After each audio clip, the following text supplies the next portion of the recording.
Looking for how to fix WhatsApp back camera not working on video call. In this video, I show you how to fix WhatsApp back camera not working on video call. For solving this problem, go to Play Store, search for WhatsApp app, tap on WhatsApp, update WhatsApp if available any update version.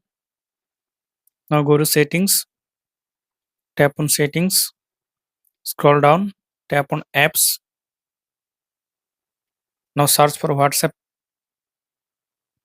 tap on WhatsApp, tap on permission, allow all permission.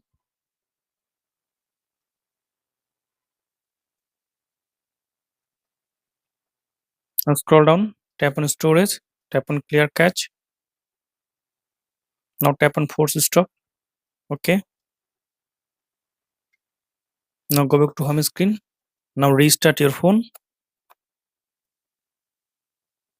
Tap on restart. Again tap on restart. After restart your phone, open WhatsApp.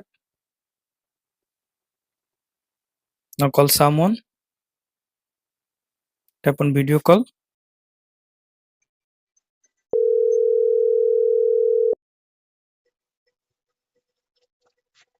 I hope that this method fix WhatsApp back camera not working on video call. Thanks for watching. Don't forget to subscribe to Thomas Guide.